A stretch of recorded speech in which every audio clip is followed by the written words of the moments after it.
Hey guys, Zerkaa here, and welcome back to our Millwall career mode series. And it's been a while. Apologies for that. I have been extremely busy over the past couple of days. For example, on Sunday I was with KSI and Calix on the music video shoot for JME's new video that is going to be coming out sometime in February. Because me, KSI, and Calix are actually in the video ourselves. So I was there from like 9:30 AM to 11 PM at night. So that obviously there's no time for me. That's why I didn't upload on Sunday. I was then busy on Monday with other commitments, and obviously I didn't wake up that early on Monday either due to the fact that I was out all day on Sunday, so I was knackered. And yesterday, Tuesday, I was trying to get a video out just before I left, because I kind of tweeted saying like, sorry for not uploading for the past 2 days, I'll try my best to get a video out tomorrow. And I just didn't manage to get it fully edited and finished. I wasn't going to like rush it and put it out. I thought I'd wait until today.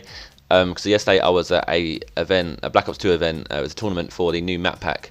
It was in Leicester Square. We was at a penthouse, like kind of private club, and we played a tournament against like some people from press, some people from like other gaming magazines, and like SBTV, people from Zoo magazine and stuff like that. And then me and Callum or Calix was on a team with JME and some other grime artists. So that was last night, and I didn't get in from that until like 11, 12 either. Or no, not 11, 12. I didn't get from that till gone 12. So obviously I wasn't able to upload. I was contemplating live streaming some Black Ops Zombies when I got in, but I didn't. So that's where I've been over the past couple of days. So in the future, I think I'm going to try and get like episodes like this edited out, like not actually recorded, like my voice, obviously, because I record it and then I obviously cut it all up so you can see all the like the highlights of the games. Apologies, I'm not talking about what's going on in the background. I'll get that in a minute. But I think I need to start editing the episodes in advance. So obviously I'm way ahead of recording, so I should go back and I should cut them all up, and then when I need to do one, all I've got to do is talk for 10 minutes and it's done. When I need to, opposed to like having to edit for an hour and then talking, so then I have more time to get stuff done. But anyway, back into the episode. Obviously you don't want to hear about that, you want to hear about what's going on in Millwall career mode, so we'll see. You see that I just scored, let me catch up. Yeah, so we're now winning 2-1 against Brighton. They took a lead in the start, I believe. I'm not even sure, I'm probably wrong. Ignore what I just said. Right, so going into this game here and against Brighton, and Wellington picks up the ball here, goes past the defence and breaks through, and definitely should be scoring here, and just hits it wide. I should have gone near post there. That's one thing that a lot of you guys have been telling me. I think also that there was a great save by Spires, but unluckily it bounced straight back to them, and I think he was already diving to the right hand side, and then the guy shot to the left. One thing you guys always kind of persist that I do is to make sure that I finesse in the box sometimes, because there's something that I don't do, and here I was an idiot. There, it was 90th minute, could have made it 3-2, and I was offside. I thought he was behind me, so I played it thinking, oh yeah, he'll be behind me, the computer knows to be behind me, and he wasn't. And I nearly got another goal there in the 90th minute. There's 2 chances I could have taken to take the game in the 90th minute, but I didn't. Eventually ended up drawing that game.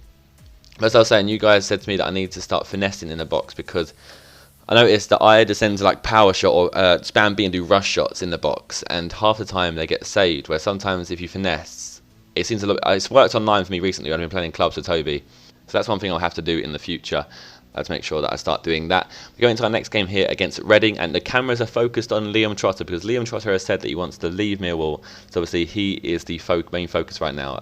Whether or not I'm too bothered about him leaving or not, I'm not really decided yet. And I see the league table comes up now, and we are currently placed in 3rd. And I've done some little effects here. I've masked that league table and put the background as black and white. But yeah, we are currently in 3rd, and so we're definitely there, ready to get promoted. But Norwich and Swansea just look like they're going to be too strong this season, and I don't know if I think I'm going to have to try and hope that I can get the playoff place, and that's obviously a very risky way of getting promoted, because obviously in FIFA anything can happen, and I don't want to like end up losing the final in this series. I'd be so gutting. I would be so gutted if that was the case. But you see here, we then go. We went 1-0 down to Reading, and when he went 2-0 down there, we definitely should have gone 2-0 down, but unluckily for them, they completely missed an open goal. And here, I had the bullshit given to me. The FIFA AIDS was finally given to me on this game, and I see that the ball was like a pinball machine in the box there. It was bouncing everywhere, and it's one of the things where I swear the game is like, right, Josh is going to score at this point, and it's like the ball won't go into like, oh, rebound it off him and it'll bounce over there. It just happens all the time. If you play clubs, you'll never notice so much stuff go against you or for you. Majority of the time it'll be against you, but you'll never notice so much stuff like go so weird in a game and until you play clubs. Clubs is just literally a fuckfest. You see here, Fuentes went down, and that wasn't too promising, because I think that's like the second, is that like the second or third time he's gone down with injuries this season alone, or maybe it was last season. Maybe I'm just getting my seasons confused. But he seems to be very injury prone, and like maybe I need to pick up a new centre back opposed to him. And see here, Reading have scored again to make it 2-1. And I think Reading were like 7th or 8th, weren't they, in that league table when we first started this game.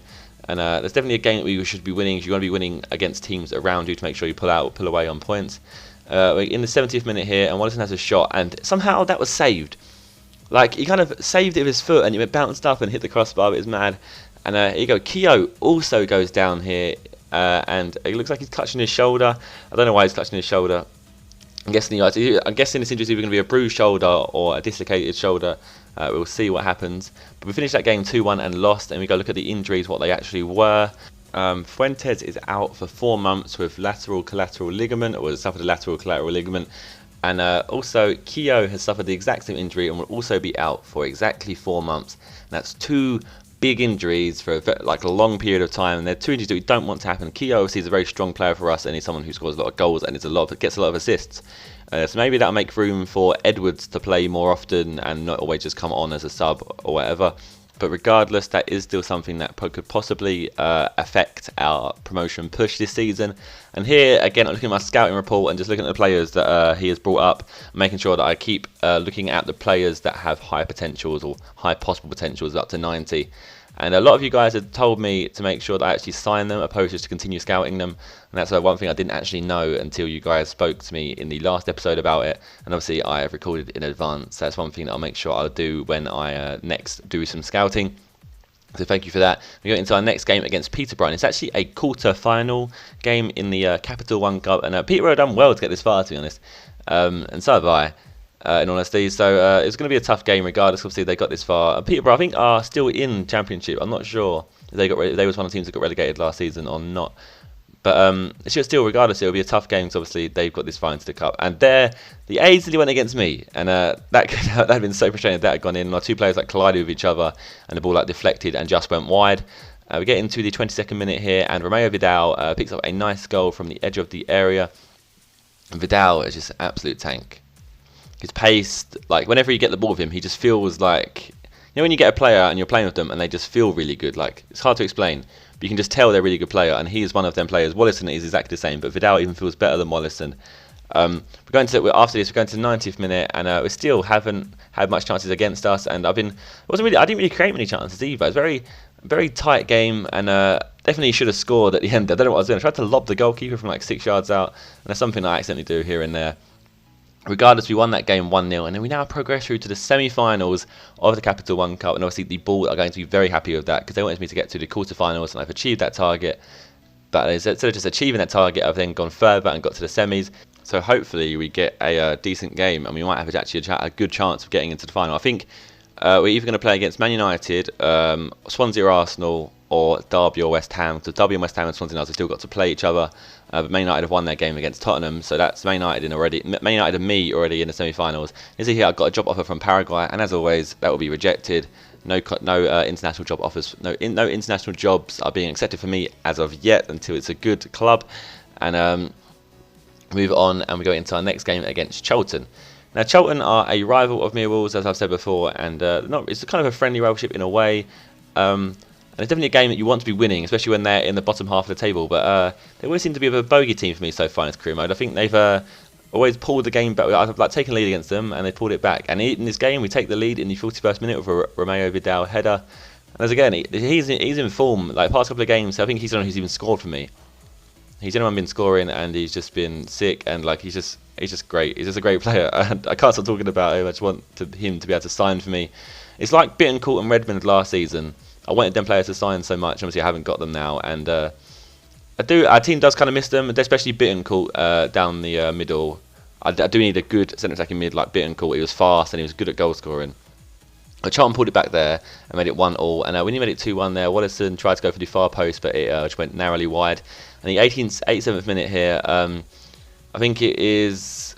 Who picks up the ball? This guy, Lawan picks up the ball, turns around again, and bangs it into the bottom right-hand corner to make it 2-1 in the 90th minute, and that was just heartbreaking to lose to Charlton again when they pulled it back in the 90th minute. But In the 90th minute, we went forward, went ultra attacking, and Abdi picks up the ball here, has a shot, and it bounces off Romero Vidal, and it nearly goes in. It could have worked out, and it could have gone in, but unfortunately it didn't. And that game then ended 2-1 to Charlton. And that is the end of this episode. I hope you enjoyed. You can see here we've fallen out of the playoff places as well. If you enjoyed the episode, please leave a like. If you have any feedback to give or any opinions, then please leave a comment. And I shall see you guys in the next episode. Goodbye.